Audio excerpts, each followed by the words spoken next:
الله الرحمن الرحيم الحمد لله الذي نور قلوبنا بولاية محمد وآل محمد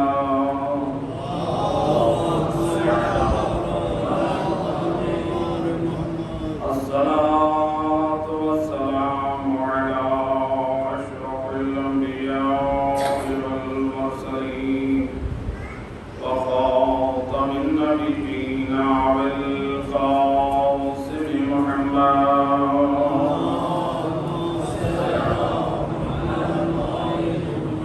وآل بيت الطيبين الطاهرين المعصومين المظلومين المنتجبين الذين أذهب الله عنهم الرجس وطهرهم تطهيرا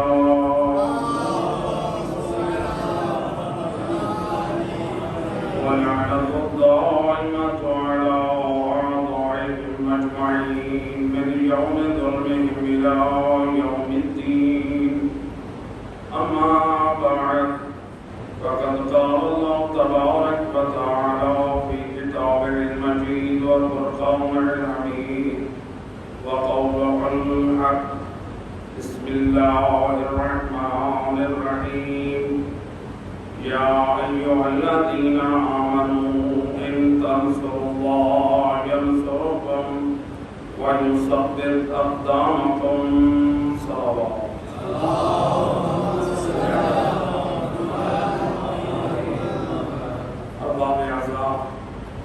قرآن کریم کی جس مختصر نشیدہ کو موضوع قرار دیا ہے اس میں اللہ سبحانہ و تعالی واضح اعلان کر رہا ہے یا ایھا الذین آمنوا اے ایمان والو ان تنصروا اللہ اگر تم نے اللہ کی مدد کی ینصرکم اللہ تو اللہ بھی تمہاری مدد کرے گا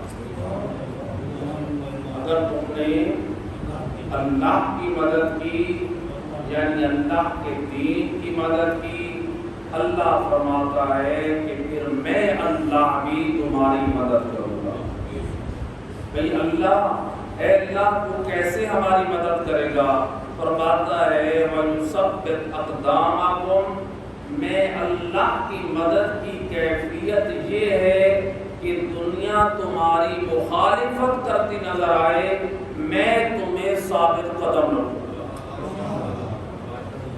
گویا اللہ یہ خطاب کر رہا ہے ایمان والوں کو اگر تم اللہ کے دین کی نصرت کرو تم اللہ کے دین کی مدد کرو تو نتیجے میں اللہ تمہاری مدد کرے گا اور اللہ کی مدد ایسی ہے کہ اللہ تمہیں ایسا ثابت قدم رکھے گا دنیا کے پاؤں تو متزلزل ہو جائیں گے لیکن تمہیں تمہارے مقصد سے کوئی نہ ہٹا سکے گا وقت نہایت مختصر ہے اب ہم ذرا غور کرتے ہیں اللہ کے دین کی مدد کے لیے ہمارے پاس جو بہترین نمونہ ہے وہ کربلا والے کہ انہوں نے اللہ کے دین کی مدد کو عملی جامہ پہنا کر کربلا میں اللہ کے دین کی نصرت کر کے دنیا والوں کو بتایا کہ اگر اللہ کے دین کی مدد کرنی ہے تو آؤ اس طرح کرو ہم ختم تو ہو جائیں لیکن دین خدا باقی رہ جائے لیکن ان ہستیوں نے اپنا سر تو دے دیا اپنا سب کچھ قربان کر دیا لیکن اللہ بھی اتنا مہربان ہے جو اللہ کی دین کی بقا کے لیے قربانیاں دے رہے ہیں اللہ ان کا نام بھی باقی رکھے ہوئے حسینیت زندہ باد حسینیت زندہ باد یزیدیت مردہ باد یزیدیت مردہ باد نعرہ حیدری آواز بلند صلوات اللہم صل علی محمد تین قسم کے گروہ ہو سکتے ہیں پہلا وہ گروہ اگر آج کوئی یہ نظریہ رکھے الحمدللہ ہم کل کربلا میں نہ تھے، اگر ہم ہوتے ہم مارے جاتے، آج ہم زندہ ہیں، آپ فرش عذابی بچھا رہے ہیں، عزاداری بھی کر رہے ہیں، تبرک اور نیاز کا اہتمام بھی کر رہے ہیں، الحمدللہ ہم بڑے عزادار ہیں، کیا یہ نظریہ ہمارے لیے باعث نجات ہے؟ کیا یہ مقصد کربلا ہے؟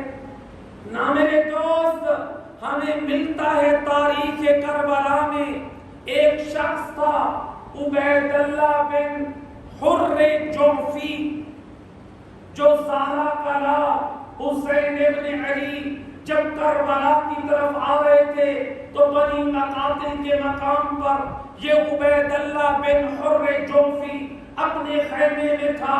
امام حسین ابن علی نے اپنے مؤذن حضرت حجاج بن مسروق کو بھیجا کہ جاؤ اسے اس گروہ میں، اس کاروان میں شامل ہونے کی دعوت دو۔ حضرت حجاج بن مسروق گئے، کہا کہ میں کوفہ سے نکلا اس غرض لیے ہوں کہ میں بچ جاؤں، میں کیسے زہرا کے لال کے ساتھ چلوں، میں ان کے ساتھ سفر نہیں کر سکتا۔ اس نے آ کر امام کو خبر دی۔ امام معصوم کو جب پتا چلا، امام حسین ابن علی ہادی بشریت، وارث دین ایمان، حجت کو تمام کرنے کے لیے اپنے خیمے سے نکلے اور آئے عبید اللہ بن حر جعفی کے خیمے میں، کہتے ہیں کہ آ میں تجھے جنت کی طرف دعوت دینے آیا ہوں، میری نصرت کر، میں قیام کرنا چاہتا ہوں اللہ کے دین کی بقا کے لیے۔ کہتے زہرا کے لال مجھے اپنی جان سے پیار ہے، میں جینا چاہتا ہوں، مرنا نہیں چاہتا، لیکن مولا آپ اگر چاہتے ہیں تو یہ میرا گھوڑا لے جائیں، یہ ایسا گھوڑا ہے کہ جب بھی کسی کام اور مقصد کے لیے اس پہ سوار ہو کر نکلا ہوں تو کامیاب پلٹا ہوں۔ یہ وہ گھوڑا ہے، مولا میں یہ گھوڑا دیتا ہوں، یہ گھوڑا قبول کر لیجئے۔ بعض نے نقل کیا ہے، کہا کہ مولا میں یہ اپنی تلوار بھی دیتا ہوں، لیکن امام نے کیا فرمایا؟ امام نے نہ وہ گھوڑا قبول کیا نہ وہ تلوار قبول کی۔ کیا کہا امام نے؟ وارث قرآن نے قرآن کی آیت پڑھ کے فرمایا ما کنت متخذ المضلین عضدا، اور بدنصیب تو مجھے گھوڑا اور تلوار دینا چاہتا ہے، میں وارث قرآن کو گمراہ لوگوں کی مدد کی ضرورت نہیں ہے۔ جب تو میرے لیے نصرت کے لیے نکلنے کے لیے تیار نہیں ہے، جب تو جذبہ قربانی نہیں رکھتا، جب تو میرے مقصد میں اپنے آپ کو پیش نہیں کرتا، تو پھر نہ مجھے تیرے گھوڑے کی ضرورت ہے نہ تیری تلوار کی ضرورت۔ جب زہرا کے لال نے ٹھکرایا، ایسا بد نصیب بنا، پہلے حضرت مختار کے گروہ میں جا ملا، جب دنیا مفاد حاصل نہ ہوا تو مصعب ابن زبیر کے قافلے میں ملا، وہاں پہ دنیا کے مفاد حاصل نہ ہوئے تو بالآخر اس بد نصیب نے دریائے فرات میں خودکشی کر کے ہلاکت کی موت مر گیا۔ تو لہذا جب نصرت دین کا پیغام امام کی طرف سے پہنچ جائے، اگر کوئی اسے ٹھکرا دے تو وہ شخص دنیا میں بھی بد نصیب ہوتا ہے اور آخرت میں بھی بد نصیب ہوتا ہے۔ تو لہذا یہ نظریہ رکھنا کہ ہم کربلا میں نہ تھے اور ہم الحمدللہ یہ مجلے، یہ فرش عذاب، بے شک یہ اعمال باعث اجر و ثواب ہے، لیکن میرے دوست یہ تیرا فرش عزا کا بچھانا اس نیت سے بن جائے کہ میں زہرا کے لال کے مقصد کی تکمیل کے لیے بچھا رہا ہوں، پھر تیرا یہ فرش عزا بچھانا بھی ثواب ہے، پھر یہ تیرا فرش عزا پہ علماء واعظین کو بلانا بھی عبادت ہے اور ان کا پڑھانا بھی عبادت ہے۔ صلوات پڑھتے ہیں۔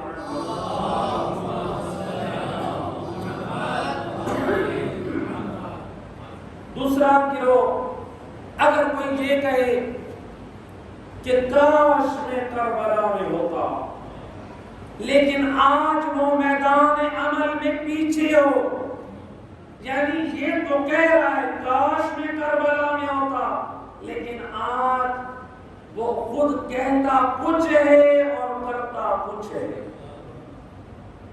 کہتا ہے کاش میں کربلا میں ہوتا لیکن کربلا والوں کا مقصد زندگی میں نہیں ہے کہ یہ شخص کامیاب ہے، یقیناً یہ بھی کامیاب نہیں ہے، اس لیے یہ تمنا کرنا کاش میں کربلا میں ہوتا۔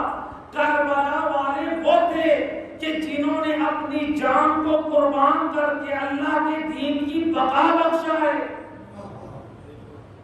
اگر آج میں اللہ کے دین کو اپنے وجود پہ نافذ نہ کروں، میں اپنی خواہشات کو قربان نہ کروں، میں تو کاش میں کربلا میں ہوتا۔ آیا ایک گروہ امام علی ابن ابی طالب علیہ السلام کی مثال میں اللہ صلی اللہ علیہ وسلم، نعرہ تکبیر، اللہ نعرہ رسالت، یا رسول اللہ، نعرہ حیدری، یا علی، آواز بلند صلوات۔ اللہم صلی اللہ علیہ وسلم۔ ایک گروہ آیا امام کے پاس، مولا ہم بھی آپ کے لشکر میں شامل ہو کے آپ کی نصرت کرنا چاہتے ہیں، امام دیکھنا چاہتے ہیں یہ مفاد دنیا کے لیے آیا ہے یا خالصتاً علی کا مددگار بن کر آیا ہے۔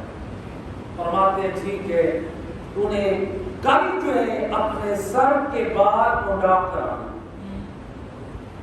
روایت کے جملے ہیں یہ شخص تازی اس نے شادی کی ہوئی تھی، جب گھر پہنچا اپنی بیوی کو بتایا کہ علی حیدر الکرار نے یہ شرط رکھی ہے تو کل جب آنا تو اپنے سر کے بال مڑوا کے آنا۔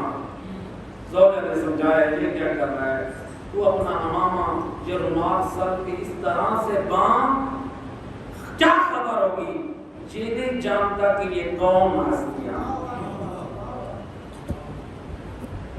لہذا یہ صبح کو آیا جب اپنے سر پہ کپڑا یا امامہ کو اس طرح سے باندھ کر آیا، جب یہ بیٹا کہ مولا میں حاضر ہوں، امام علی ابن ابی طالب نے کیا کیا، تلوار ساتھ پڑی تھی، آپ نے میام سے نکال کر اس کی نوک سے کپڑا ہٹا کے فرماتے ہیں تو امام حق کو دھوکہ دے رہا ہے اور دعویٰ کرتا ہے کہ مولا میں آپ کی نصرت کے لیے حاضر ہوں، تجھ سے میری خواہش پہ بال قربان نہیں ہو سکتے، تو جان کیا قربان کرے گا۔ آج ہم مولا کے نام لیوا تو ہیں، اپنی خواہشات کو قربان کریں۔ حضرت سلمان محمدی کون تھے جو امام جعفر صادق علیہ السلام، امام اپنی محفلوں میں حضرت سلمان کا بڑا تذکرہ کرتے تھے۔ جب کسی نے کہا مولا کیوں اتنا تذکرہ کرتے ہیں سلمان کا، فرماتے ہیں خبردار سے سلمان فارسی نہ کہے، وہ سلمان محمدی ہے۔ اس کی 3 خصوصیات ایسی ہیں کہ میں جعفر صادق اپنی محفل میں اس کا ذکر کرتے ہوئے فخر محسوس کرتا ہوں۔ مولا وہ کون سی 3 خصوصیات ہیں؟ فرماتے ہیں سلمان یحب الفقراء، غریبوں سے محبت کرتے تھے۔ کوئی غریب دروازے پہ چل کے آ جائے تو اس غریب کے لیے وقت نکال، یہ حضرت سلمان کا وہ کردار تھا کہ جس کو تیرے امام نے پسند کیا۔ آج میرے دروازے پہ کوئی غریب آ جائے، راستے میں غریب آئے، اس کے لیے سلام کے لیے وقت نہ ہو، اگر پیسے والا آ جائے تو جھک جھک کے سلام کروں، اس کا مطلب ہے تیرے دل میں مال کا احترام ہے، مومن کا احترام نہیں ہے۔ مومنیت کے رشتے کو سامنے رکھ، ولایت آل محمد سے بڑھ کر کوئی دولت نہیں ہے۔ لہٰذا میں جو ہے حضرت سلمان فقراء غرباء سے محبت کرتے. دوسری کان یحب العلماء ویجالس العلماء، علماء سے محبت کرتے تھے، علماء کی محفلوں میں بیٹھتے تھے. کیوں بیٹھتے تھے؟ حالانکہ نبی اور امام کا زمانہ، وہ اصحاب رسول، وہ اصحاب امام. جب سلمان بیٹھتے دیکھتے کہ آج نبی کی خدمت میں نہیں آ سکے، امام کی خدمت میں نہیں آ سکے، جو حدیثیں رہ گئی ہیں ان علماء کے پاس جاتے تھے، بتاؤ آج نبی نے کیا فرمایا، آج علی نے کیا فرمایا. علماء حق کی صحت و سلامتی کے لیے بابا سے بلند صلوات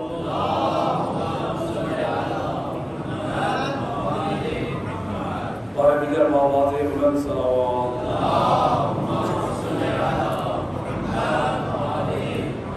علماء کی محفلوں میں بیٹھنا بڑا اجر ہے. اس لیے معصوم فرماتے ہیں عالم سے ایک فقہی مسئلہ معلوم کرنے کے لیے جو اپنے گھر سے نکلتا ہے، اللہ مہربان اس کے بدن کے تمام بالوں کی مقدار کے برابر ہر بال کے بدلے ایک حج اور ایک عمرے کا ثواب عطا. یہ علماء سے صحبت، علماء سے سیکھنے کا یہ اجر و ثواب ہے.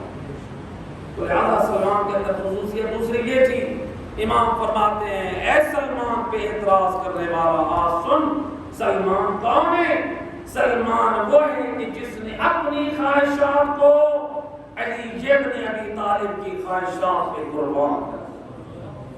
گویا سلمان نے معنی ولایت سمجھا دیا.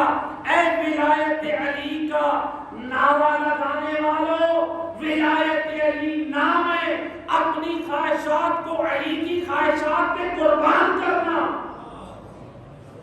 نہ کہ کوئی یہ کہے میرا دل کہتا ہے میں یہ عمل کر لوں، اور میرا دوست تجھ اور مجھ پہ دل کی ولایت نہیں، علی کی ولایت ہے. اپنی زندگی میں علی کا حکم نافذ کر، اپنی زندگی میں علی حیدر کرار کی سیرت کو نافذ کر، تب میری اور آپ کی نجات ہے. یہ دوسرا کہ جو یہ کہے کاش میں کربلا میں ہوتا لیکن عملی طور پہ تیار نہ ہو، یقیناً یہ بھی کامیاب ہے. کامیاب کون سا گروہ ہے؟ نصرت دین کرنے والا کون ہے؟ جو یہ کہے کاش میں کربلا میں ہوتا لیکن کربلا میں نہ ہو سکا، آج اس مشن اور مقصد حسین کو آگے چلا رہا ہے جس مشن اور مقصد کی خاطر زہرا کے لال نے خود کو قربان کیا. وہ کامیاب، وہ جذبہ بھی رکھے اور میدان عمل میں بھی ہو، مقصد کربلا والوں کو زندہ رکھے، کربلا والوں کے مقصد کو عام کرے. آئے کربلا والوں کے مقصد کو ہم کیسے عام کر سکتے ہیں؟ اس دور میں یہ ضروری نہیں ہے علماء پر امر بالمعروف نہی عن المنکر واجب ہے. آیت اللہ سیستانی اور ہمارے فقہاء فرماتے ہیں اگر کوئی ریڑھی والا ٹھیلے والا ہے، شرائط پوری ہو رہی ہے، اس پر بھی واجب ہے.